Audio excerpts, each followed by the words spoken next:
الرحمن الرحیم۔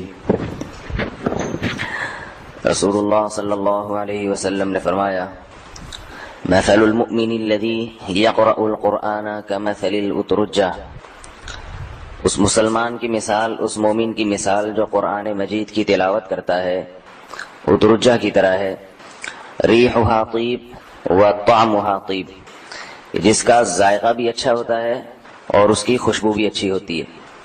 اور فرمایا: ومثل المؤمن الذی لا یقرأ القرآن کمثل التمر طعمھا طیب ولا ریح لہ، اور جو مومن قرآن کی تلاوت نہیں کرتا اس کی مثال کھجور کی طرح ہے کہ جس کا ذائقہ تو اچھا ہے مگر اس میں خوشبو نہیں ہے۔ اور فرمایا: ومثل المنافق الذی لا یقرأ القرآن کمثل الریحانہ، اور منافق کی مثال جو قرآن کی تلاوت کرتا ہے اس کی مثال ریحان خوشبو کی طرح ہے، طعمھا مر وریحھا طیب، جس کا ذائقہ کڑوا ہے مگر خوشبو اچھی ہے۔ اور ومثل المنافق الذی لا یقرأ القرآن، اور اس منافق کی مثال جو قرآن کی تلاوت نہیں کرتا، کمثل الحنظلہ، حنظلہ کی طرح ہے، ریحھا مر وطعمھا مر، جس کا ذائقہ بھی کڑوا اور خوشبو بھی کڑوی۔ تو آپ صلی اللہ علیہ وسلم نے بڑی بہترین مثال دی۔ تلاوت قرآن کی اس میں ترغیب ہے کہ تلاوت کا معمول بنانا چاہیے انسان کو، اور مثال دی کہ جو مومن ہے نا، جب وہ تلاوت کرتا ہے تو اس کے تو اندر بھی ایمان کی حلاوت ہے، تو اندر سے بھی اچھا ہے۔ جیسے جو خوشبو ہوتی ہے نا، اترنج کوئی خوشبو ہے، اردو میں معلوم نہیں کہ مشک کی خوشبو، مشک تو عربی میں بھی مسک کہتے ہیں اس کو، اترنج کوئی اور خوشبو ہوتی ہوگی۔ اندر سے بھی ذائقہ بھی اچھا ہے اور خوشبو بھی، تو مطلب یہ ہے کہ مومن اندر سے بھی اچھا ہوتا ہے، اور جب وہ تلاوت کرتا ہے تو وہ ماحول میں خوشبو بکھیر رہا ہے۔ یہ خوشبو دو طرح سے بکھیرتا ہے وہ، ایک تو یہ کہ کسی کے کان میں وہ الفاظ پڑھیں گے، سنیں گے، یعنی کوئی سنے گا، وہ کان میں تلاوت جائے گی تو ظاہر ہے اس کا بھی ایمان تازہ ہوگا۔ اگر تلاوت اچھے انداز سے ہو تو سننے والے کو مزہ بھی آتا ہے اور اس کا ایمان بھی بڑھتا ہے۔ تو ایک تو خوشبو اس لحاظ سے، اور دوسرا اس لحاظ سے کہ جب گھر میں تلاوت قرآن ہوتی ہے تو اس کی گھر میں برکت پھیلتی ہے، گھر سے جو شیاطین ہیں، جنات ہیں، یہ بوریا بستر باندھ کے باہر نکلتے ہیں۔ لوگ دکان کھلواتے ہیں نا تو جا کے قرآن خوانی کروا دیتے ہیں، مکان جب خریدتے ہیں تو قرآن خوانی پوری زندگی کے لیے ایک دفعہ، صحیح ہے نا، اور بچوں کو لائے بلائے اور پیسے ویسے پکڑائے، کھانا وانا کھلائے، سمجھتے ختم ہو گیا۔ تو ہونا تو یہ چاہیے کہ جب گھر خریدا ہے یا مکان خریدا ہے تو روز آنا اس میں تھوڑی دیر تلاوت کا معمول ہو، اور مرد کو چاہیے ہلکی سی بلند آواز سے تلاوت کرے، اور خواتین کو چاہیے کہ آہستہ، جیسے نماز میں، انفرادی نماز میں تلاوت ہوتی ہے نا تو خواتین ایسے کریں۔ تو ہم جب چھوٹے تھے ہم نے یاد ہے کہ ہر گھر سے فجر کے بعد تلاوت کی آواز آتی تھی، ہمیں ہر گھر سے آتی، چاہے نیک لوگوں کا گھر ہو یا بے دین لوگوں کا گھر ہو، لوگ اپنے دن کا آغاز صبح فجر کے بعد تلاوت کرتے تھے۔ تو کوئی مسجد میں بیٹھ جاتے تھے جو نماز پڑھنے آتے تھے، اب نہیں آتی بالکل، اب جو ہے نا کسی گھر سے نہیں آتی، الا ماشاء اللہ کوئی ایک آدھ، کوئی کسی کو اللہ توفیق دے دیں، بالکل گھر میں قرآن مجید کھول کے دیکھنے کا معمول ہی نہیں ہے۔ تو پہلے میں یہ مثال مکمل کر دوں پھر اس پہ بات کرتا ہوں۔ تو دوسری مثال دی آپ صلی اللہ علیہ وسلم نے کہ جو مومن قرآن کی تلاوت نہیں کرتا اس کی کھجور کی طرح مثال ہے، ذائقہ تو اچھا مگر اس میں خوشبو نہیں ہے تو اندر سے تو ٹھیک ہے، ایمان ہے، مگر اس کے ایمان کی حلاوت پھیلتی نہیں ہے، اس کی جو ہے نا وہ اپنے ذات تک ہی محدود رہتا ہے۔ اس کی برکتیں، جب جو تلاوت کی ایک برکات ہوتی ہیں جو جس سے ماحول معطر ہوتا ہے، وہ برکتوں سے لوگ مستفید نہیں ہوتے، بلکہ خود بھی مستفید نہیں ہوتا وہ۔ اور منافق کی مثال، اس کی مثال فرمایا ریحان خوشبو کی طرح ہے، اندر سے تو نفاق بھرا ہوا ہے، لیکن بہرحال جب تلاوت کرتا ہے تو ماحول میں خوشبو، کیونکہ ہے تو اللہ کا کلام۔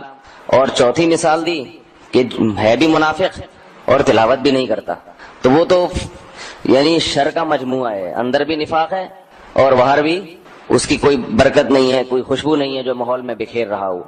تو اپنا جائزہ لینا چاہیے کہ ہم کس میں شامل ہیں، اس لیے روزانہ تھوڑا سا معمول بنانا چاہیے تلاوت قرآن کا۔ اور یہ جو لوگوں نے آج کل صورتیں متعین کی ہوئی ہیں، فجر کے بعد فلاں صورت، ظہر کے بعد فلاں صورت، عصر کے بعد فلاں صورت، گھر میں خواتین بھی منزل پڑھتی ہیں، تو قرآن مجید میں اصل طریقہ یہ ہے کہ الحمد سے شروع کیا جائے اور والناس پہ ختم کیا جائے، یعنی تلاوت کا ایسا معمول ہو کہ آپ کہاں سے شروع کریں؟ الحمد سے، پھر آدھا پڑھے روزانہ، یا ایک پارہ اگر رفتار ہے تو کم از کم ایک پارہ روزانہ پڑھنا چاہیے۔ ہمارے جتنے بھی اکابر تھے کم سے کم ایک مہینے میں ایک قرآن لازمی ختم کیا کرتے تھے، معمول تھا ان کا۔ بلکہ ہمارے بعض اکابر کی کرامات ہیں جو بہت ہی مستند ذرائع سے ثابت ہیں کہ جب وہ تلاوت کرتے تھے تو لوگ دیکھتے تھے، جب 29 تاریخ ہوتی تھی نا تو لوگ دیکھتے تھے کہ یہ آج 2 پارے پڑھتے ہیں یا 2 پارے پڑھتے تھے تو اس کی علامت ہے چاند 29 کا ہوگا، کیونکہ ایک مہینے میں ختم کرنا ہے۔ تو اللہ تعالیٰ کا ان کے ساتھ معاملہ ایسا تھا کہ اگر وہ 29 کو 2 پارے پڑھتے تھے تو چاند نظر آ جاتا تھا، اور اگر 1 پارہ پڑھتے تھے تو اس کی علامت ہے کل بھی۔ حضرت مفتی تقی عثمانی صاحب رحم دامت برکاتہم نے یہ بیان کیا ہے کہ باقاعدہ لوگوں نے جا کے اس کا مشاہدہ کیا، دیکھتے تھے۔ تو یہ بعض بزرگوں کے ساتھ کرامات ہوتی ہے، ان کا انکار اگر یہ مستند ذرائع سے ثابت ہیں تو ان کا انکار نہیں کیا جا سکتا۔ تو کم سے کم مہینے میں ایک قرآن کا ختم کا معمول بنایا جائے، 1 پارہ ہر آدمی گھر میں روز پڑھے، خواتین بھی مرد بھی۔ یہ مشکل ہے تو آدھا کا کر لیں، اس سے 2 مہینے میں 1 قرآن ختم ہوں گے۔ یہ بھی مشکل ہے تو 1 پاؤ پڑھ لیں، تو 4 دن میں اس میں کیا ہو جائے گا؟ 1 پارہ۔ 4 دن میں الف لام میم، پھر 4 دن میں سیقول، پھر 4 دن میں تلک الرسل، ایسے ہوتے ہوتے 4 مہینے میں 1 قرآن ختم ہوگا۔ سمجھ میں آ رہی ہے بات کہ نہیں آ رہی؟ ورنہ یہ بھی مشکل ہے تو میرے بھائی کم از کم سال میں رمضان کے علاوہ 11 مہینے میں تو 1 قرآن ختم کرے، اور رمضان میں 1 الگ سے ختم کر لے۔ رمضان کی تو ہے ہی تلاوت کے لیے رمضان، تو یہ بھی اگر نہیں کرتا تو اس کا مطلب ہے کہ قرآن سے اس کا کوئی رشتہ، عمل تو بیچارہ ویسے بھی نہیں کر رہا نا قرآن پہ، تو پڑھ تو لے کم از کم۔ اب نہ ہم عمل کر رہے ہیں نہ پڑھ رہے ہیں۔ عمل کرنا ایک الگ چیز ہے، وہ تو اس کی اہمیت تو ہے اپنی جگہ، وہ تو زیادہ اہمیت ہے، لیکن پڑھنا بھی مستقل ایک حیثیت ہے کہ اس کتاب کو آپ تلاوت کے لیے ٹائم دیں، اس کو مصحف میں قرآن کو ہاتھ لگایا کریں روزانہ پڑھنے کے لیے۔ قرآن مجید میں ہے کہ قرآن جو ہے نا شکایت کرے، نبی صلی اللہ علیہ وسلم کہیں گے یا رب ان قوم اتخذوا هذا القرآن مہجورا۔ قیامت میں آپ صلی اللہ علیہ وسلم اللہ تعالیٰ سے کہیں گے کہ میری قوم نے اس قرآن کو چھوڑ دیا تھا، غلاف میں باندھ کے رکھ دیا ایک طرف، کوئی دیکھتا ہی نہیں اس کی طرف۔ یہ گھروں میں حالات ہیں، گرد پڑی رہتی ہے اس کے اوپر، قرآن مجید کے اوپر۔ تو حدیث میں آتا ہے کہ آپ صلی اللہ علیہ وسلم نے فرمایا بعض لوگ ایسے ہوتے ہیں کہ جو اٹکتے ہیں پڑھتے ہوئے، تجویز صحیح نہیں ہوتی۔ بچپن میں اگر محنت کر لی جائے نا پھر تو بہت صاف ہو جاتا ہے قرآن، اگر بڑی عمر میں محنت کی جائے تو پھر اتنا صاف نہیں ہوتا۔ تو ان لوگوں کے بھی آپ صلی اللہ علیہ وسلم نے امید دلائی ہے۔ فرمایا رسول اللہ صلی اللہ علیہ وسلم نے، صحیح بخاری صحیح مسلم کی حدیث ہے متفق علیہ، کہ الذی یقرأ القرآن وهو ماہر به فهو مع السفرة الکرام البررہ، کہ جو شخص قرآن مجید کی تلاوت کرتا ہے اور تلاوت میں ماہر ہے تو وہ قیامت کے دن ان فرشتوں کے ساتھ ہوگا جو اللہ کے سفیر ہیں۔ وہ فرشتے جو اللہ کا پیغام پیغمبروں تک لاتے ہیں وہ اللہ کے سفیر ہیں، سب سے بڑا درجہ ان کا ہے۔ الکرام عزت دار ہیں، البررہ نیک ہیں۔ فرشتے تو سب نیک ہوتے ہیں مگر یہ ان کا مقام دوسروں سے اونچا ہے، تو اللہ قرآن کی تلاوت میں جو ماہر ہے اس کو اتنا بڑا مقام دے گا، بشرطے کہ قرآن کی تلاوت کرتا بھی ہو۔ سمجھ میں نہیں آ رہی میرا خیال ہے بھائی؟ سمجھ میں آ رہی ہے بھائی؟ تلاوت میں ماہر بھی ہو اور کرتا بھی ہو، تو پہلا درجہ تو یہ ہے۔ تو اپنا جائزہ لینا چاہیے کہ ہمیں تجوید سے قرآن مجید آتا ہے یا نہیں آتا۔ اگر نہیں آتا تو کسی قاری سے اصلاح کر لینی چاہیے۔ صحیح ہے نا؟ آج کل تو انٹرنیٹ پہ بھی لوگ پڑھانے والے ہیں، محلے میں بھی قاری صاحبان ہوتے ہیں، مسجد میں کسی سے رابطہ کریں، اپنے قرآن کو درست کریں۔ اور اس میں عمر کی کوئی قید نہیں ہے، شرم نہیں کرنی چاہیے کہ جی ہم 50 سال کے ہو گئے اب سیکھتے ہوئے اچھے نہیں لگیں گے۔ تو ہمت کر کے کوئی قاعدہ وائدہ پڑھ کے صحیح کر لیں قرآن کو۔ موت سے پہلے پڑھنا تو آ جائے نا انسان کو، انگلش تو آتی ہے، ایک ایک لفظ ایسے بیٹھ کے ایک ایک لفظ کی جو ہے نا تلفظ کی ادائیگی درست کرتے ہیں، اور خود بھی سیکھتے ہیں، بچوں کو بھی سکھاتے ہیں۔ تو لیکن یہ کہ قرآن سے ایسی بھی اتنا ہی ہے۔ تو اگر آپ کو آ گیا اچھی طرح پڑھنا، بہترین پڑھنا آ گیا، اور پھر آپ نے تلاوت کا معمول بھی بنا لیا، تو اللہ تعالیٰ نے اپنے نبی کی زبان سے خوشخبری دی ہے کہ قیامت میں اتنے بڑے لوگوں کے ساتھ بٹھاؤں گا میں۔ اور آپ صلی اللہ علیہ وسلم نے فرمایا والذی یقرأ القرآن ویتتعتع فیہ وہو شاق علیہ لہ اجران۔ اور اگر ماہر نہیں ہے، کوشش میں لگا ہوا ہے مگر پھر بھی، کیونکہ جو بچپن میں کوشش ہوتی ہے وہ تو نہیں بعد میں جا کے فائدہ، اٹکتا ہے، اس کو آدھا پارہ پڑھنے میں کافی ٹائم لگ جاتا ہے، مشکل ہوتی ہے، تو اس کے بارے میں فرمایا لہو اجران، اس کو تلاوت کا 2 اجر ملتا ہے۔ ایک تو تلاوت کا، دوسرا اس اضافی محنت کا جو اس بیچارے کو محنت کرنی پڑ رہی ہے، تو کسی حال میں بھی اللہ تعالیٰ نے محروم نہیں کیا ہے۔ اور ایک اور حدیث میں آتا ہے کہ جو شخص قرآن کی تلاوت کرتا ہے، قرآن میں ماہر ہے، اسے کہا جائے گا کہ جنت کی طرف اقرا ورتقی ورتل کما کنت ترتل فی الدنیا، کہ تم قرآن کی تلاوت کرو اور ان مقامات میں اوپر کی طرف چڑھتے چلے جاؤ، اور ایسے پڑھو جیسے تم دنیا میں پڑھتے تھے، صاف۔ ترتیل کا معنی صاف پڑھنا، تجوید، ایک ایک حرف الگ الگ نظر آئے۔ لوگ پڑھتے ہیں نا، گنگنا رہے ہوتے ہیں جی، بہت سے لوگوں کو سمجھ میں نہیں آتا کیا کہہ رہے ہوتے ہیں۔ میں تو کبھی کبھار گزرتا ہوں نا تو ویسے تراوی میں تو آپ دیکھیں، ایک دفعہ ہم گئے تراوی، بچپن کی واقعہ، کہیں کسی گاؤں میں، تو وہ تراوی مجھے کسی نے بتایا کہ یہاں کوئی مائی کا لال، کراچی کا کوئی مائی کا لال تراوی نہیں پڑھ سکتا اس امام کے پیچھے۔ کیوں بھائی؟ کہہ رہے ہیں اتنا اسٹیمنا نہیں ہے ریس لگانے کا۔ ہم نے کہا یہ کیسے ہو سکتا ہے بھائی؟ کہہ رہے ہیں اتنی اسپیڈ مارتے ہیں امام صاحب کہ کوئی اس کا مقابلہ کر ہی نہیں سکتا۔ تو ہم جب کھڑے ہوئے تو واقعی وہ الحمدللہ اللہ اکبر سمی اللہ، بھی کیا ہو رہا ہے بھائی؟ تو ایسے بھاگ رہے ہوتے ہیں تراویح میں، اور ایسے امام کو لوگ پسند کرتے ہیں۔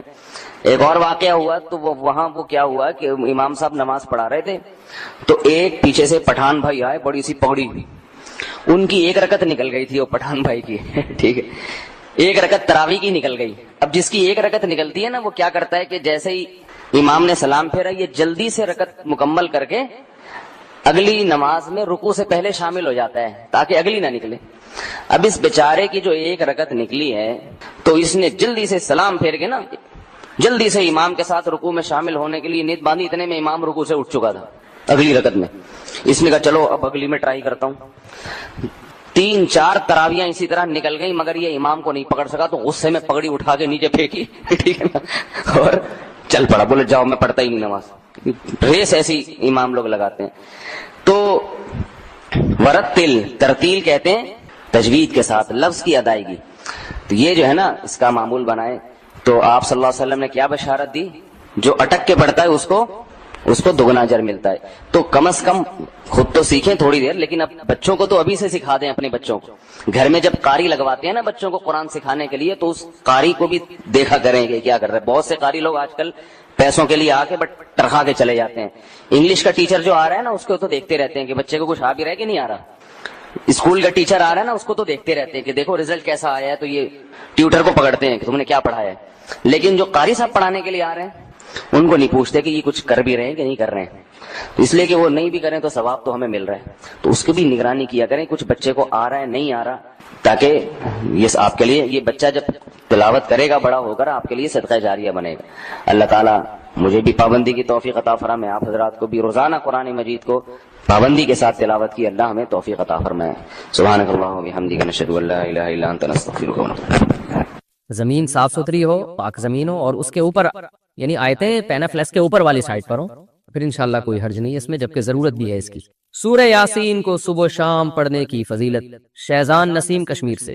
سورہ یاسین کے بارے میں فضائل اعمال میں لکھا ہے کہ جو شخص اس کو صبح پڑھے گا شام تک اس کی تمام ضرورتیں پوری ہو جائیں گی، اور جو رات کو پڑھے گا تو رات سے صبح تک اللہ کی پناہ میں ہوگا۔ کیا یہ فضائل درست ہیں؟ اس بارے میں رہنمائی فرما دیں۔ سورہ یاسین کے بارے میں جو حدیثیں ہیں نا صبح پڑھنے کی یا رات پڑھنے کی، یہ ضعیف اور سند کے لحاظ سے بہت کمزور احادیث ہیں۔ اب بعض علماء کی رائے چونکہ یہ تھی کہ ضعیف احادیث بھی فضیلت میں ایک بیان کرنے میں اور کوئی حرج نہیں ہے، تو شیخ الحدیث حضرت مولانا زکریا رحمۃ اللہ علیہ کا یہی موقف تھا، تو وہ اس لیے انہوں نے فضائل اعمال میں بہت ساری صحیح حدیثیں بھی ہیں تو بہت سی ضعیف حدیثیں بھی لائے ہیں، کیونکہ یہ ایک اختلافی مسئلہ ہے کہ کس درجے کی ضعیف حدیث کس بات کو ثابت کرنے کے لیے بیان کی جا سکتی ہے۔ لیکن بعض علماء کا موقف یہ ہے کہ آپ کے پاس صحیح احادیث اتنی ہے کہ ان پر اگر آپ عمل کریں گے تو ضعیف تک جانے کا آپ کے پاس ٹائم ہی نہیں بچے گا، تو بہتر یہی ہے کہ فضائل کے باب میں بھی جو صحیح حدیث ہیں انہی کو فالو کر لیا جائے تو وہ زیادہ بہتر ہے۔ کہ انسان جلباز ہے، اس کو چاہیے یہ جو اللہ طریقہ بتا رہا ہے خوشی حاصل کرنے کا، چونکہ وہ پائیدار ہے لیکن اس میں ٹائم لگتا ہے، وہ پائیدار طریقہ ہے، ٹائم لگتا ہے، لیکن اس کو حاصل نہیں کر رہا۔ اس کو حاصل کیسے کیا جائے؟ اللہ نے اس کی مثال دی، فرمایا الا المصلین۔ کچھ لوگ ایسے ہیں جو جلباز نہیں ہیں۔ جلباز کا مطلب تو سمجھ گئے نا، خوشی حاصل کرنے کا فوری طریقہ چاہیے، اس کے سائیڈ ایفیکٹ میں غور نہیں کرنا۔ آپ کو پتہ ہے ایسے لوگ بھی ہیں دنیا میں جو بالغ ہوتے ہی زنا کر رہے ہیں، ہزاروں دفعہ انہوں نے زنا کیا ہے، میں جب باہر ملکوں میں جاتا ہوں ہر طرح کی رپورٹیں آتی ہیں میرے پاس, لوگ بتا رہے ہوتے ہیں اپنے غیر مسلم دوستوں کے حالات, ہزاروں دفعہ زنا کیا, ان کو زنا میں رغبت ختم ہو گئی, وہ کسی اور طرح سے لائف کو انجوائے کرنا چاہتے ہیں, ان کو لذت ہی ختم ہو گئی اس میں, کہتے ہیں اب ہم اس سے ڈپریشن میں جاتے ہیں, پھر وہ لڑکوں سے بدفعلی کی طرف آتے ہیں, اور پھر کچھ اور, پھر وہ کہتے ہیں اس سے بھی دل بھر جاتا ہے, کہیں اور جاؤ, اس سے پھر خوشی نہیں ملتی ہے, آخر میں کیا ہوتا ہے, دماغ خراب, گولیوں پہ آتے ہیں, بس سوتے رہو کسی طرح پڑے ہوئے.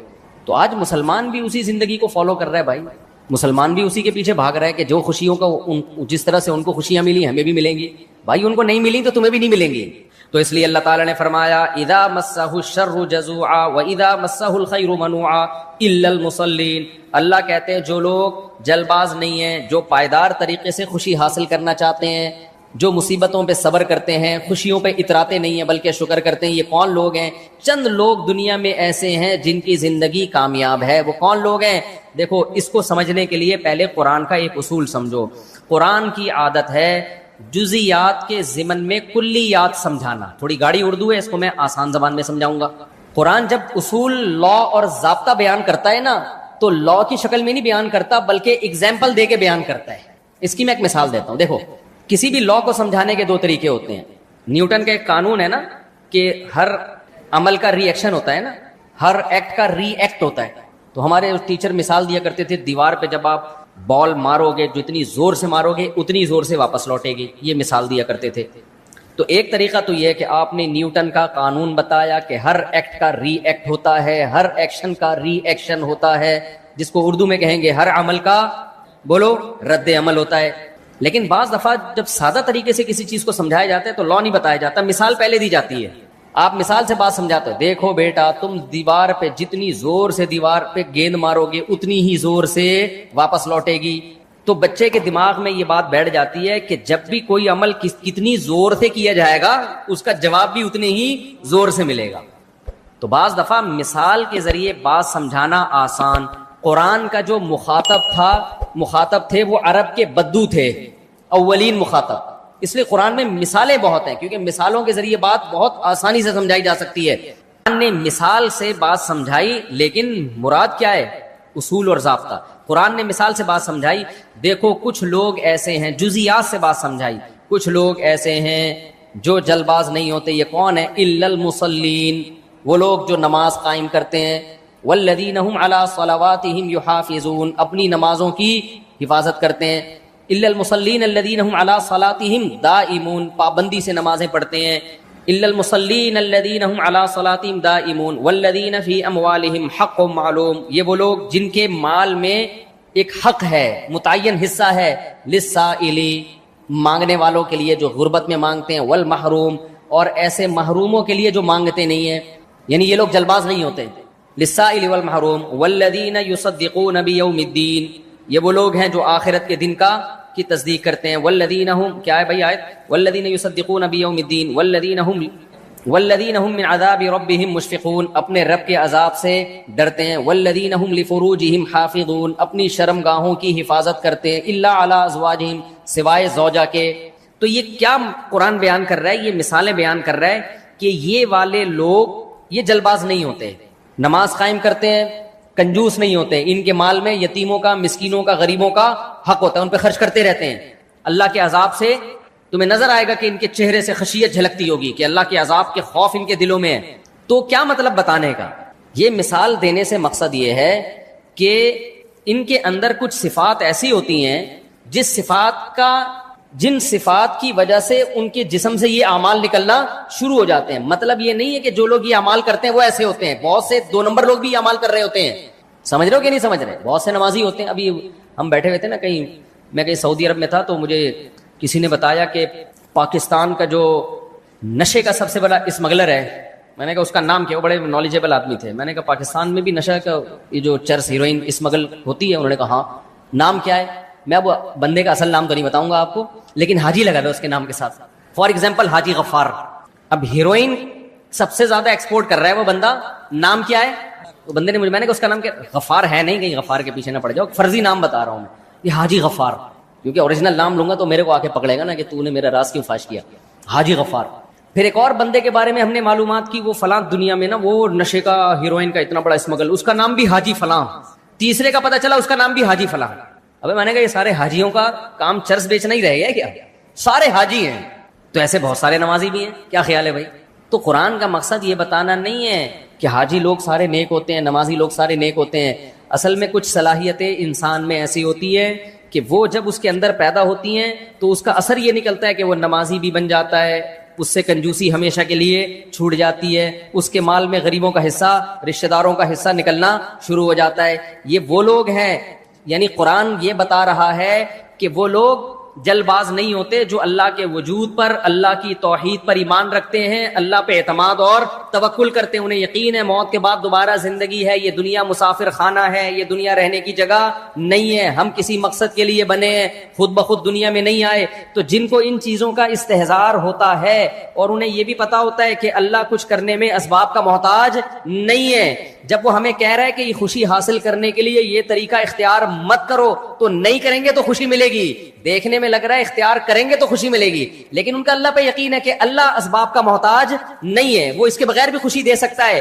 تو وہ اپنے آپ کو اللہ کے سپرد کر دیتے ہیں کہ بھائی خوشی کے پیچھے مت بھاگو، اللہ کی مرضی کے پیچھے بھاگو. تو جو اللہ کی مرضی کے پیچھے بھاگتا ہے پھر اس سے یہ علامتیں ظاہر ہوتی ہیں.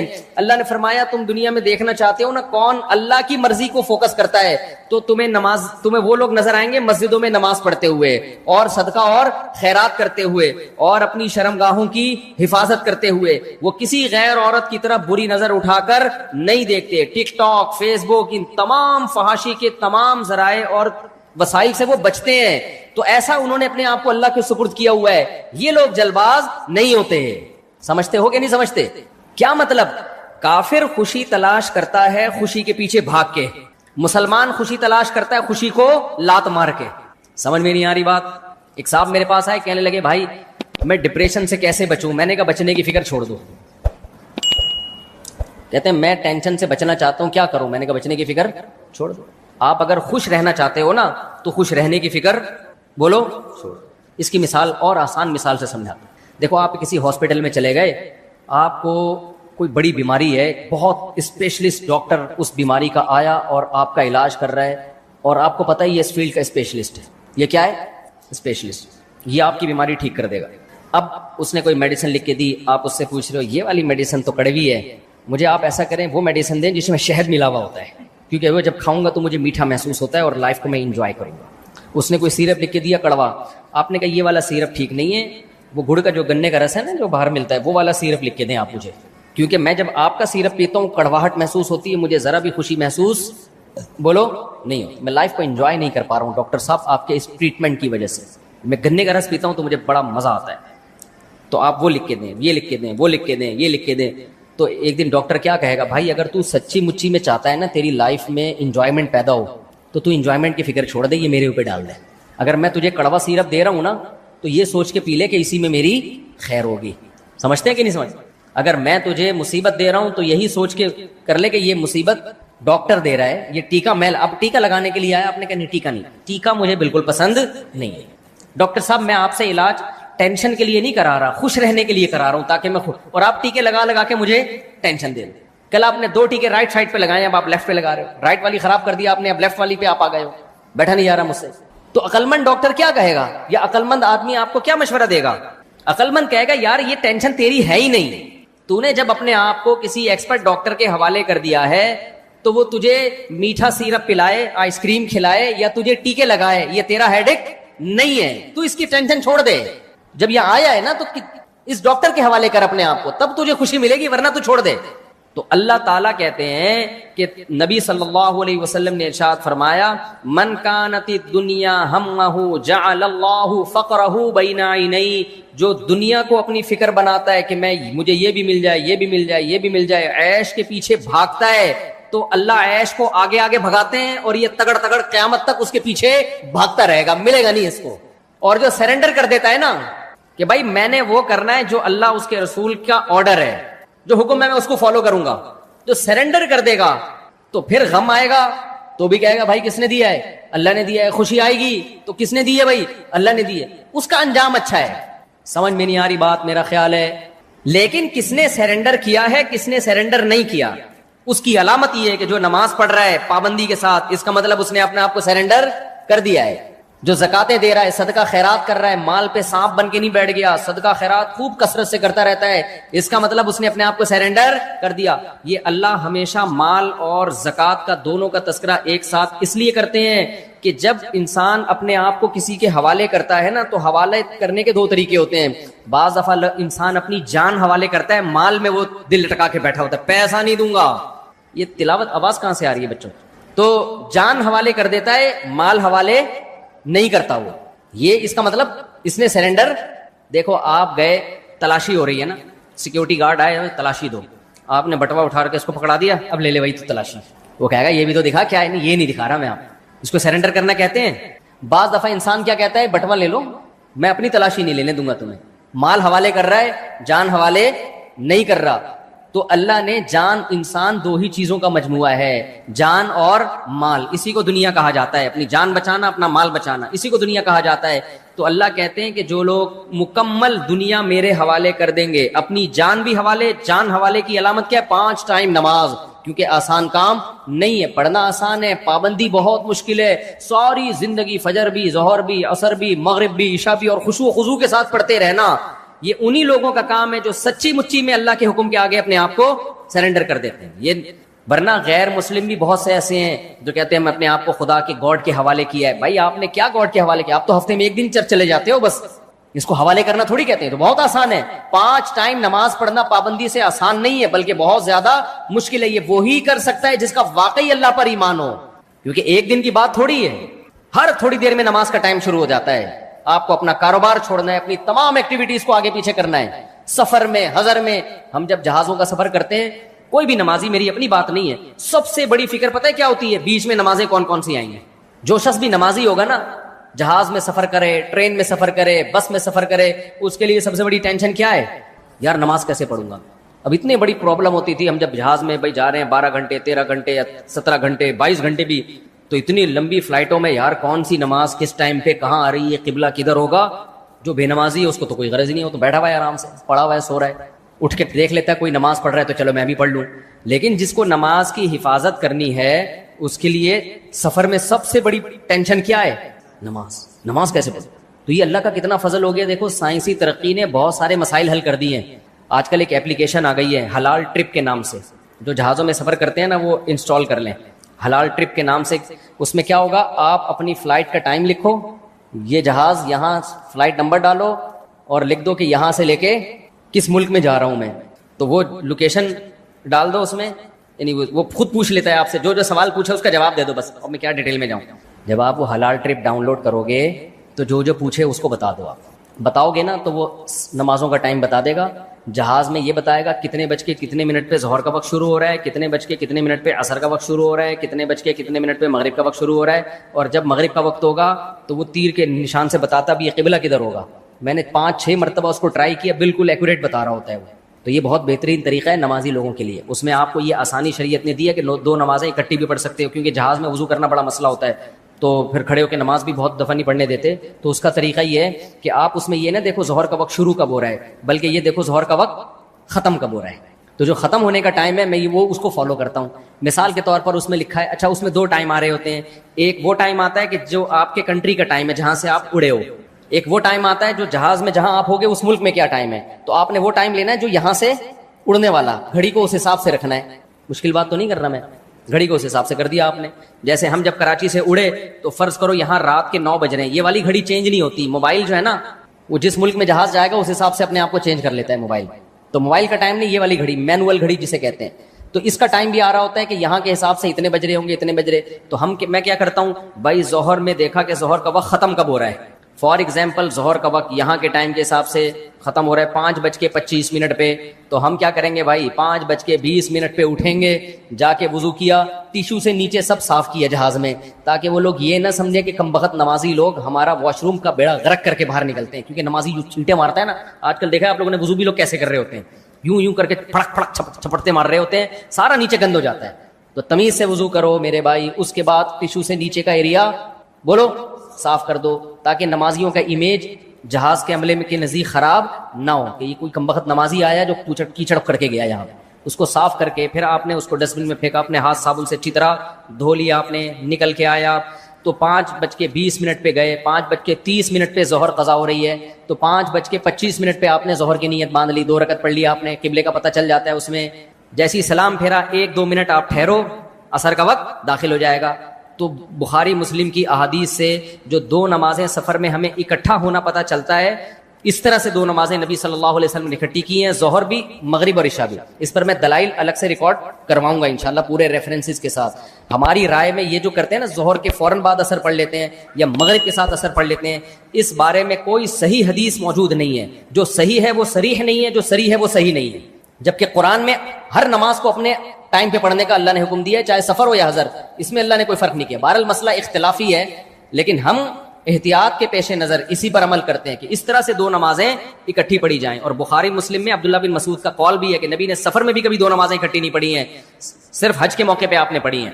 تو سفر میں بھی اکٹھی نہیں پڑھی کا مطلب یہ ہے کہ قضا کر کے نہیں پڑھی ہیں آپ نے, ہر نماز اپنے ٹائم پہ ہی پڑھی ہے. تو عبداللہ بن مسعود تو نبی کے سفر حضر کے ساتھ ہی تھے. خیر یہ مسئلہ میں ریفرنسز کے ساتھ پھر ریکارڈ کرواؤں گا کسی وقت, ابھی تو مسائل بتانے کا ٹائم نہیں ہے. ابھی تو صرف یہ بتانے کا ٹائم ہے کہ میرے بھائی جہاز میں بھی, ٹرین میں بھی آپ نے نمازوں کو ضائع نہیں کرنا. تو مغرب بھی اسی طرح پڑھ لو, پھر دیکھ لو اس ایپ میں مغرب کا ٹائم کب ختم ہو رہا ہے, جب ختم ہونے والا ہے اس سے پہلے جا کے وضو کیا آپ نے, یا ظہر والا وضو بچا کے رکھ لو. اب اگر آپ کراچی سے امریکہ جا رہے ہو نا, تو وضو کسی کا باپ بھی نہیں بچا سکتا. وجہ اس کی یہ کہ ہم سورج کے ساتھ ساتھ ہی چل رہے ہوتے ہیں, سورج کے ساتھ ساتھ تو نمازوں کا ٹائم داخل ہوتا ہی نہیں ہے, کہ بہت لمبے ٹائم کے بعد کوئی نماز کا وقت آئے گا. لیکن جب واپس آ رہے ہوتے ہیں تو سورج کے اپوزٹ چل رہے ہوتے ہیں, تو ٹھکا ٹھک نمازوں کا ٹائم آتا ہے. اس وقت زیادہ مشکل ہوتی ہیں نمازیں. سمجھتے ہو کہ نہیں سمجھتے ہو؟ اچھا خیر, تو مغرب میں بھی ایسے ہی کر لو, مغرب کو ڈیلے کیا, یہ سفر میں جائز ہے بلا کراہت. تو اللہ نے کیا فرمایا, الا المصلین, جو اللہ پہ اعتماد کرتے ہیں, اللہ پہ توکل کرتے ہیں, اللہ کا یقین کرتے ہیں, وہ جلباز نہیں ہوتے. اور اللہ کہتے ہیں اللہ کا یقین کون کرتے ہیں؟ مصلی, جو اپنی جان کو میرے حوالے کر دیتے ہیں. اور انہوں نے میرے حوالے اپنی جان کر دی ہے نہیں کر دی, اس کی علامت کیا ہے کہ نماز ٹائم پہ پڑھ رہا ہے کہ نہیں پڑھ رہا. سمجھتے ہو کہ نہیں سمجھتے؟ پابندی سے پڑھ رہا ہے کہ نہیں پڑھ رہا, ٹائم پہ پڑھ رہا ہے کہ نہیں پڑھ رہا. دوسری علامت اللہ نے بیان کی ہے, والذین فی اموالہم حق معلوم, اللہ کہتے ہیں صدقہ نہیں کرتے. نہ یہ تو بہت ہلکا لفظ ہے کہ یہ صدقہ خیرات بھی کر دیتے ہیں, تو ساری دنیا کرتی ہے بھائی, غیر مسلم بھی کر دیتا ہے, چیریٹی کرتے ہیں نا غیر مسلم بہت زیادہ. اللہ کہتے ہیں کہ ان کے مال میں متعین حصہ ہے, ان کو پتا ہے یہ میرا ہے ہی نہیں, یہ غریبوں کا ہے. یہ اللہ نے جو مجھے ایکسٹرا دولت دے دی ہے یہ میرے لیے تھوڑی دی ہے, یہ دی کس کے لیے ہے؟ تو غریبوں مسکینوں کے لیے دی ہے. سمجھتے ہو؟ ان کا یہ خیال یہ ہماری ہے ہی نہیں بھائی. آج ہمارا یہ نظریہ ہے, یہ کانسیپٹ ہے. آج ہمیں جب پیسہ ملتا ہے تو ہم غریب کو کھلا تو دیتے ہیں یہ سمجھ کے کہ ہم اس پر احسان کر رہے ہیں, بھائی کو بھی دے دیں گے یہ سمجھ کے کہ ہم اس پر احسان کر رہے ہیں, بیوہ بہن کو بھی دے دیں گے, چل بھائی کیا یاد کرے گی بھائی, تیرا بھائی تیرا خیال کرتا ہے, یہ لے. اول تو یہ بھی نہیں کر رہے, اتنا بھی نہیں کر رہے. بیوہ ہوئی ہے اپنی ذمہ داری پہ ہوئی ہے, ہم نے تھوڑی بیوہ کرایا ہے اس کو, اس کے شوہر کو ہم نے تھوڑی مارا ہے. بھائی موٹے آدمی کا انتقال ہو گیا, کوئی کندھا نہیں دے رہا تھا, لوگوں نے کہا کندھا دو, لیکن ہم نے تھوڑی مارا ہے, مشکل ہو رہا تھا نا اس کو اٹھانا. تو لوگ یہی کہتے ہیں بھائی اگر بے روزگار ہے, میں نے تھوڑی بے روزگار بنایا ہے, اپنی حرکتوں سے بے روزگار ہے. بہن طلاق یافتہ بیوہ ہو کے گھر آ کے بیٹھ گئی, اس کا خرچہ نہیں اٹھا رہے, بھائی ہماری ہیڈک تھوڑی ہے, یہ اپنا گھر خود ہی بچانا تھا نا. کوئی خاندان میں معذور پیدا ہو گیا, یتیم ہو گیا, اس کا خیال کر لو بھائی, اس کو پال لو. ابے ہماری ہیڈک تھوڑی ہے. زیادہ تر تو یہ کر رہے ہیں کہ ہمارا ہیڈک نہیں ہے, ہمارا ہیڈک نہیں ہے. یہ کنجوسی آپ کو غیر مسلموں میں زیادہ ملے گی, بہت زیادہ ملے گی. آپ کہتے ہو وہ تو بہت چیریٹی کرتے ہیں, اگر وہ چیریٹی کرتے ہیں نا تو معذوروں کو حکومت نہ پالتی وہاں پہ. حکومت کو پتا ہے اگر معذوروں کو بہن بھائیوں کے حوالے کر دیا, کچھ پلیں گے, میجورٹی برباد ہو جائے گی. نہیں آئی سمجھ میں میرا خیال ہے بات؟ سوسائٹی کا ایک ایسا چہرہ ہے جو اوپر سے نظر آتا ہے, ایک چہرہ وہ ہے جب آپ ڈیپتھ میں جاؤ گے تو بہت بھیانک چہرہ ہے میرے بھائی. ایک چہرہ یہ ہے جب آپ جاؤ گے آپ کو لگے گا معذوروں کو گورنمنٹ کتنا اچھا پالتی ہے, اور ہماری گورنمنٹ تو لوگوں کو الٹا معذور بناتی ہے. آپ دیکھو گٹر کے ڈھکن کھلے ہوئے ہوتے ہیں, بائکوں والے گٹر میں گرتے ہیں, تو گورنمنٹ لیول پہ ان کی ٹانگیں توڑی جا رہی ہیں کہ نہیں توڑی جا رہی ہیں؟ کیا خیال ہے؟ گورنمنٹ لیول پہ سروائیکل پین کراچی میں ہر تیسرے آدمی کو ہے, بائک چلانے والوں کو. یہ کیوں ہوا؟ بائک جا رہی تھی, اچانک ایک زور سے کھڈا آیا, تو اوپر کی 5 کلو تقریباً وزن ہوتا ہے سر کا, ڈاکٹر کہتے ہیں. تو یہ 5 کلو وزن دھاڑ کر کے جب نیچے آیا تو 50 کلو کا ہو گیا. یہ ایک دم ریڑھ کی ہڈی نے کو لگا کہ یہ 5 کلو نہیں, میں نے 50 کلو اٹھائے ہوئے ہیں. تو کہیں سے بھی ہڈی دائیں بائیں کھسک گئی یا سرک گئی. وہ پھر تھوڑے دنوں کے بعد جا کے اثرات آنا شروع ہوتے ہیں. تو ہمارے ہاں باقاعدہ گورنمنٹ لیول پہ بچوں کو, لوگوں کو معذور کرانے کا انتظام ہے. ان کے ہاں معذوروں کی بے پناہ کیئر ہے. معذور کے ساتھ ایک ملازم ہوتا ہے, کوئی بھی جتنے بھی ڈسیبل لوگ ہیں, یہ اس سوسائٹی کا حسن ہے. لیکن اس حسن کے اندر ایک بہت خطرناک, اگر گورنمنٹ وہاں معذوروں کو نہ پالے, گورے کے پاس اپنے معذور بھائی کو پالنے کا ٹائم نہیں ہے, سڑکوں پہ سڑکیں مر رہے ہوں گے. کیوں؟ اللہ پہ ایمان نہیں ہو, کہے گا یار میں اپنی لائف کو اس کی وجہ سے کیوں خراب کر دوں. کچھ لوگ کر بھی لیتے ہیں, میں نہیں کہہ رہا سارے ایک جیسے ہوتے ہیں, میجورٹی نہیں کرے گی, کیونکہ اس کے لیے جو موٹیویشن چاہیے بہت پاورفل, وہ اللہ کی طرف سے مل سکتی ہے موٹیویشن, وہ مخلوق کی طرف سے موٹیویشن اور ایسا حوصلہ مل نہیں سکتا. سمجھتے ہو کہ نہیں سمجھتے ہو؟ یہاں آپ کو لوگ ملیں گے 10-10 سال سے ابا کوما میں ہے اور بیٹا اس کی خدمت کر رہا ہے, پیمپر چینج کر رہا ہے. غیر مسلموں میں خدمت کا ایسا جذبہ مارکیٹ سے شارٹ ختم. کچھ لوگ ہیں, بہت تھوڑے رہ گئے ہیں. تو اس لیے اللہ تعالیٰ نے فرمایا والذین فی اموالہم حق معلوم. مال تو ایک سائن ہے, علامت ہے, مطلب ان میں خدمت خلق کا جذبہ ہوتا ہے, کیونکہ عام طور پر خدمت خلق زیادہ تر پیسوں سے ہوتی ہے. یہ میں اس لیے کہہ رہا ہوں کہ آج کل لوگ سمجھتے ہیں کہ پیسوں سے نہیں ہوتی, حالانکہ پیسوں سے ہوتی ہے. تبھی لوگ پیسہ خرچ کرنے کے لیے تیار نہیں ہے, منہ زبانی اخلاق دکھانے کے لیے بہت تیار ہیں لوگ. آپ دیکھ لو نا آج کل بھائی بھائی پہ پیسہ نہیں خرچ کر رہا اور غریبوں پہ پیسہ نہیں, منہ سے thank you thank you thank you thank you چلاتے رہیں گے, بس مسکرا کے بات کرنا, صدقہ والی حدیث لے لیے. تو اللہ کیا کہتے ہیں میرے بھائی کہ ان کے مال میں حق ہے. یہ سمجھتے ہیں کہ ہم ان پر احسان نہیں کر رہے, بلکہ ان کا یہ نظریہ ہے کہ یہ مال ہمارا ہے ہی نہیں. کافر کا نظریہ ہے میری قابلیت جس سے میں نے یہ دولت کمائی, میری ایبلٹی, میری ایفرٹس, میری محنت, تو جب میری میری میری کرے گا تو پھر دولت پہ بیٹھ جائے گا وہ. جبکہ اللہ کیا کہتے ہیں کہ مسلمان کہتا ہے یبسط الرزق لمن یشاء, جس کے لیے چاہتا ہے اللہ رزق کے دروازے کھول دیتا ہے, جس کے لیے چاہتا ہے اللہ رزق کے دروازے بند کر دیتا ہے. تو اللہ نے جب میرے لیے رزق کے دروازے کھول دیے تو یہ اللہ نے دیے, یہ بھیک میں ملے ہوئے ہیں, یہ میری نہیں ہے. جب میری نہیں ہے تو پھر جو اللہ کی ہے تو اللہ جس پہ خرچ کرنے کا کہہ رہا ہے اس کا حق ہے. بھائی اللہ نے مجھے زیادہ دیا ہی اس لیے ہے کہ کچھ لوگوں کو اللہ دے کے آزماتا ہے, کہ کچھ لوگوں سے اللہ چھین کے آزماتا ہے, یہ دیکھنے کے لیے کہ جس کو دیا ہے یہ اس کا خیال کر رہا ہے کہ جس کو نہیں دیا. اس کی مثال ایسے, دو بھائی جنگل میں جا رہے تھے, ماں باپ نے دونوں کو صحرا میں بھیجا کہ صحرا میں جا رہے ہو, لمبا سفر ہے, ایک کو پانی کی بوتل بھر دی, دوسرے کو خالی رکھا. کیا یار یہ زیادہ بوجھ اٹھا لے گا, تو بیٹا یہ پانی کی بوتل ہم تمہیں بھر کے دے رہے ہیں, تم بھی پینا, اور جب اس کو پیاس لگے اس کو بھی پلانا. اب آپ نے کیا کیا, آپ سفر میں ہو, آپ بوتل لے کے شاٹ, وہ پانی مانگ رہا ہے, بولے جا تو پانی کی در سے, پھر اس کو دے رہے ہو ایسے ڈھکن میں نا, ٹپکا ٹپکا, بولا میرا احسان ہے میں تجھے دے رہا ہوں. اس کو غصہ آئے گا کہ نہیں آئے گا؟ بولے گا تیرا احسان کہ تو نے تھوڑی کنویں سے پانی نکالا, یہ تو ہمارے ماں باپ نے بوتل بھر کے دے دی ہے. دونوں کو پکڑانے کے بجائے ایک حکمت تھی کہ بھائی ایک کو دے تو بوجھ اٹھا لے گا اور دوسرے پہ خرچ کر لے گا. تو مسلمان کا دولت کے بارے میں یہ نظریہ ہوتا ہے کہ یہ دینے والا کون ہے, اللہ ہے, تاکہ ہم اللہ کی مخلوق پہ بھی خرچ کریں. اب ہم خرچ کرتے ہوئے احسان جتلانا شروع کر دیں یا یہ سمجھنا شروع کر دیں کہ ہم بہت بڑے فنٹر بن گئے ہیں, تو کافر پہ یہ چیز سوٹ کرتی ہے, مسلمان پہ یہ سوچ سوٹ بولو نہیں کرتی.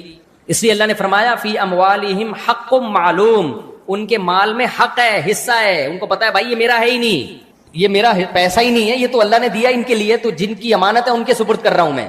للسائل والمحروم والذین یصدقون بیوم الدین. اچھا تیسری اللہ نے علامت بیان کی, کچھ لوگ ایسے ہوتے ہیں جو انسانیت کی خدمت کرتے ہیں, بڑے فنٹر بنتے ہیں, لیکن وہ اللہ کو نہیں مانتے, آخرت کو نہیں مانتے.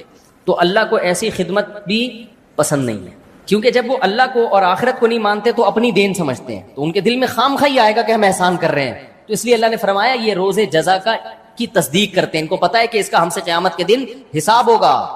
والذین هم من عذاب ربهم مشفقون, اللہ کے عذاب سے ڈرتے ہیں. ڈرنے کا کیا مطلب ہے, ان کو پتا ہے نہیں دیں گے تو اللہ ہم سے پوچھے گا قیامت کے دن, نماز چھوڑیں گے یا ہم غریبوں کا خیال نہیں رکھیں گے تو ہمیں اس کا حساب دینا پڑے گا قیامت کے دن. تو ہم تو اپنے آپ کو عذاب سے بچانے کے لیے یہ کام کر رہے ہیں, جبکہ کافر کے ذہن میں یہ کانسیپٹ نہیں ہوتا.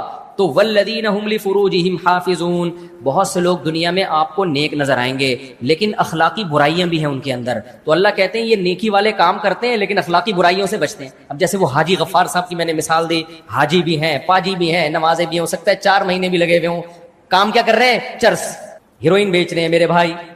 وہ کہتے ہیں بھائی بزنس اپنی جگہ اور نماز اپنی جگہ. اس لیے اللہ نے ایک مثال دے دی, اخلاقی برائیوں سے بچتے ہیں. اخلاقی برائیوں میں وہ برائی کی قرآن نے مثال دی ہے جس میں لذت سب سے زیادہ اور اس سے بچنا سب سے زیادہ مشکل. یہ بھی ایک ایگزامپل ہے اصول بیان کرنے کے لیے کہ جو اس اخلاقی برائی سے بچ گیا وہ باقی تو چھوٹی موٹی برائیوں سے کیوں نہیں بچے گا. وہ تو ان اخلاقی برائیوں میں سب سے بڑی برائی ہے زنا, فحاشی, بد نظری, کیونکہ اس کی طرف انسان کی طبیعت سب سے زیادہ مائل ہوتی ہے. ڈاکٹر ذاکر نائک کا بیان آیا نا, وہ میں نے کہا جب 20 منٹ کوئی اینکر رہے گی تو پھر بندے کو خیال تو آئے گا. وہ ڈاکٹر صاحب کے اسٹریٹ فارورڈ ہے, انہوں نے بالکل ہی پارسل کر دیا. ڈاکٹر صاحب کا بھائی دیکھا ہوگا آپ لوگوں نے, کسی اینکر نے پوچھا کہ وہ یوں, تو انہوں نے کہا 20 منٹ تک جب کوئی جا کے دیکھ لینا, میں کیوں اس کو ایکسپلین کروں. تو اپنی خواہشات کو کنٹرول کرنا ایک نوجوان کے لیے, حرام خواہشات, یہ سب سے مشکل کام. تبھی ہم نے نمازی بھی دیکھے, حاجی بھی دیکھے, لیکن یہاں کے سب پنچر ہو جاتے ہیں. یار مفتی صاحب بد نظری نہیں چھوٹتی, بد نظری نہیں چھوٹتی, یہ بڑا مشکل ہے. کوئی لڑکی جا رہی ہو حسینہ اور آپ پہلے سے نظر جھکا لو, نہیں یار ٹھرکی وہاں تک جائے گا, گھر پہنچا کے آئے گا, جائے گا اس کے پیچھے پیچھے. یہ غیر اخلاقی حرکت ہے میرے بھائی. تو اس لیے اللہ نے فرمایا کہ یہ عمدہ اوصاف سے مزین بھی ہوتے ہیں, نماز اور صدقہ خیرات, اور اخلاقی برائیوں سے خالی بھی ہوتے ہیں. کہتے ہیں نا تحلی بالفضائل اور تخلی عن الرذائل.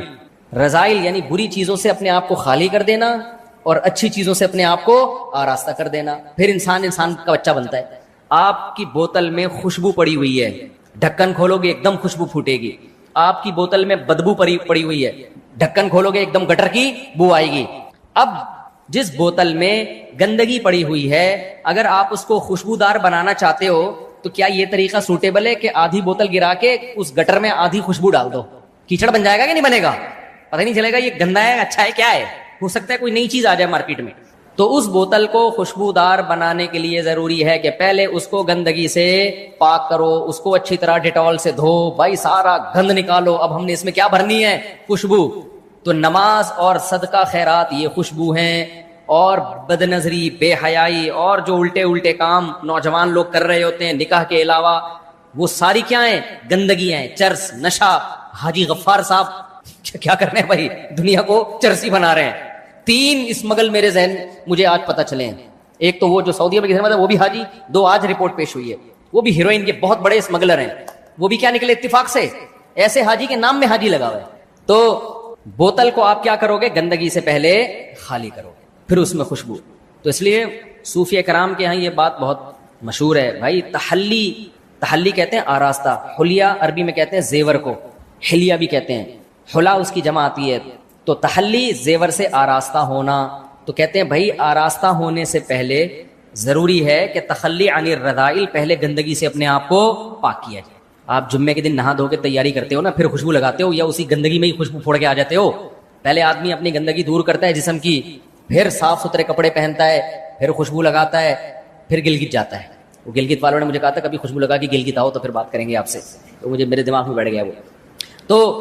تو اللہ نے کیا فرمایا کہ یہ ان کے اندر یہ خوبصورت اوصاف بھی ہوتے ہیں اور یہ اخلاقی برائیوں سے پاک بھی ہوتے ہیں. کافر میں نہ وہ خوبصورت اوصاف ہیں کہ وہ نماز پڑھتا ہے, نہ اس میں یہ خوبصورت اوصاف ہیں کہ وہ اللہ کو خوش کرنے کے لیے اللہ کے مخلوق کا خیال کرتا ہے اور پھر اس کی نسبت کس کی طرف کرتا ہے؟ اللہ کی طرف. اور نہ اس میں یہ اخلاقی برائیوں سے وہ پاک ہوتا ہے. وہ نشہ بھی کرتا ہے, شراب بھی پیتا ہے, اور وہ زنا بھی کرتا ہے. تو کہاں سے اچھا ہو گیا میرے بھائی؟ نہ باطنی برائیوں سے پاک اور نہ ظاہری اچھائیوں سے مزین. تو پھر اچھا کہاں سے ہو گیا وہ؟ اس لیے میں اور آپ تو کافر کو اچھا مانتے ہیں, اللہ اچھا ماننے کے لیے اسے تیار نہیں ہے. سمجھتے ہو کہ نہیں سمجھتے؟ اللہ کہتے ہیں اچھے یہ لوگ ہوتے ہیں. تو والذین فی اموالہم الا علی ازواجہم او ما ملکت ایمانہم فانہم غیر ملومین. اللہ نے فرمایا اپنی شرم گاہوں کی حفاظت کرتے ہیں سوائے اپنی ازواج کے. کیا مطلب؟ اسلام چونکہ دین فطرت ہے. اب بعض لوگوں نے کیا کیا, اس میں اتنا غلو کیا نا, عورت سے دور رہنا, اپنی نظر کی حفاظت کرنا, کہ انہوں نے جو نیچر تھی نا اس سے بغاوت کی. جیسے آپ کو ہندوؤں میں ایسے پنڈت نظر آئیں گے, ساری زندگی عورت سے اپنے آپ کو دور رکھا انہوں نے. پادریوں میں ایسے لوگ نظر آئیں گے, ساری زندگی عورت سے اپنے آپ کو دور رکھا, اور اس کو کیا سمجھا؟ کمال. تو اسلام چونکہ دین فطرت ہے, اسلام کہتا ہے بھائی اگر عورت سے دور رکھنے کے لیے میں نے مرد کو بنایا ہوتا تو مرد کو مرد پیدا نہ کرتا, عورت کو عورت پیدا نہ کرتا. تو اس لیے یہ نہیں ہے کہ دور رہنا ہے. اللہ نے فرمایا کہ ایک غیر اخلاقی طریقہ ہے جو گندے پلید لوگوں کا ہے زنا کے ذریعے, اور ایک اخلاقی طریقہ ہے جو پیغمبروں کا ہے جس کے لیے مرد اور عورت بنے ہیں. وہ کیا ہے بھائی؟ نکاح کر کے ان دونوں کا کیا ہو؟ جوڑو, تاکہ نسل بڑھے. اور برائیوں سے معاشرہ پاک ہو جائے. تو بد نظری سے بچنے کا، برائیوں سے بچنے کا سب سے بہترین طریقہ کیا ہے؟ نکاح کرنا. ہم تو نکاح چیختے رہتے ہیں، پاگل تھوڑی ہیں. آپ کی شادی سے مجھے کیا ملے گا میرے بھائی؟ آپ شادی کرو گے تو مجھے کوئی فائدہ ہوگا؟ میں تو ولیموں میں بھی نہیں اب جاتا. جو تھوڑا بہت پہلے فائدہ ہوتا تھا وہ بھی ختم. جس کی شادی ہوتی تھی ولیمے میں بلاتا تھا مجھے وہ، تب تو وہ بھی نہیں میں جا رہا.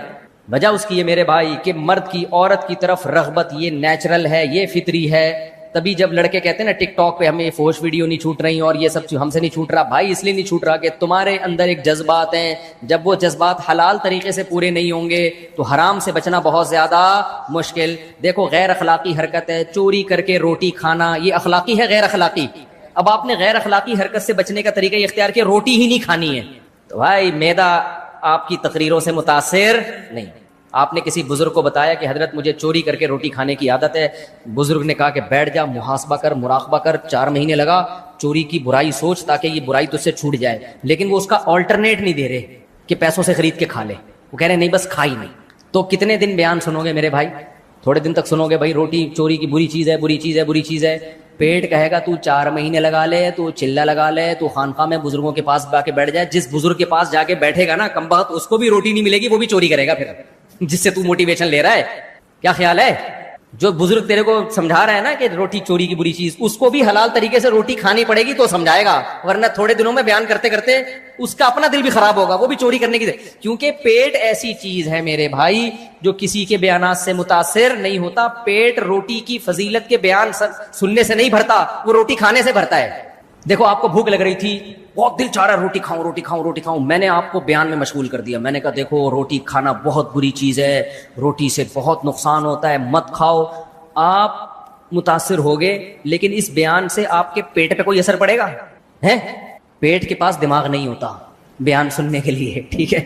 پیٹ کی چاہت خدا کی قسم اس وقت تک ختم نہیں ہوگی جب اس میں روٹی کا نوالا ڈلے گا. ہم صبح پراٹھے کیوں کھاتے ہیں؟ لوگ مجھے کہتے ہیں پراٹھا صحت کے لیے یوں ہوگا نقصان دہ، میں اس کا انکار نہیں کر رہا. میں کہتا ہوں بھائی صبح پیٹ خالی ہوتا ہے، جب تک ایک بھاری بھرکم نوالا دھاڑ کر کے پیٹ میں نہ گرے اس وقت تک یہ ساری ڈاکٹروں کی تقریریں مجھے سمجھ میں آتی ہیں لیکن پیٹ کو سمجھ میں نہیں آتی ہیں. کیا خیال ہے بھائی؟ ہمارے ایک پشاور کے دوست تھے پٹھان، وہ گاؤں کے عادی، وہ موٹے موٹے نوالے کھانے کے عادی. جب جامع رشید میں 3 دن کا اجتماع تھا تو چاول مل رہے تھے، تو رات کو کھانے میں ان کے ساتھ بیٹھا. تو وہ جب میں ان کے ساتھ بیٹھا تو وہ دوپہر بھی چاول رات بھی چاول. پرانا بات ہے پرانی. کہتا ہے یار مفتی صاحب کو روٹی موٹی کا انتظام کرو یار، ان سے بولو. میں نے کہا کیوں کیا ہوا؟ کہہ رہے ہیں یہ ہمارا پیٹ اس سے چاول سے تو یہ ایسا لگتا ہے گدگدی ہو رہی ہے پیٹ میں جا کے، ہمارے ایسے جاتا ہے یوں یوں کر کے نا ایسے پھسل کے آ جاتا ہے. کہہ رہے ہیں ہمارے موٹا نوالا چاہیے. افغانیوں کا نوالا دیکھا ہے آپ نے روٹی کا؟ اتنا بڑا نوالا. کہتے ہیں یار یہ ہمیں روٹی کا بڑا نوالا چاہیے، یہ پیٹ میں دھاڑ کر کے گرے گا، کچھ ویٹ لگے گا تو پتہ چلے گا پیٹ بھرا ہے. یہ کیا ہمیں چاول پہ جو ہے نا لگایا ہوا ہے. تو میرے بھائی پیٹ جو ہے وہ کسی کے بیان سے متاثر نہیں ہوتا. اسی لیے اللہ نے جہاں بھی قرآن میں کہا کہ ایمان والے اپنے شرمگاہ کی حفاظت کرتے ہیں، ساتھ میں اللہ نے شادی کا ذکر کر دیا تاکہ حفاظت کا مطلب سمجھ میں آئے کہ حفاظت کا مطلب یہ نہیں ہے کہ ہر طرح سے روک کے رکھنا ہے. یہ نہیں رکے گا، یہ خواہش کبھی ختم نہیں ہوگی، برائی کی طرف جائے گی. اس لیے اللہ نے فوراً نکاح کا ذکر کر دیا. الا علی ازواجہم، فرمایا ہاں ایک کی پرمیشن ہے، وہ کیا ہے؟ بیوی کے ذریعے زوجہ کے پاس جاؤ تاکہ نکاح کرو.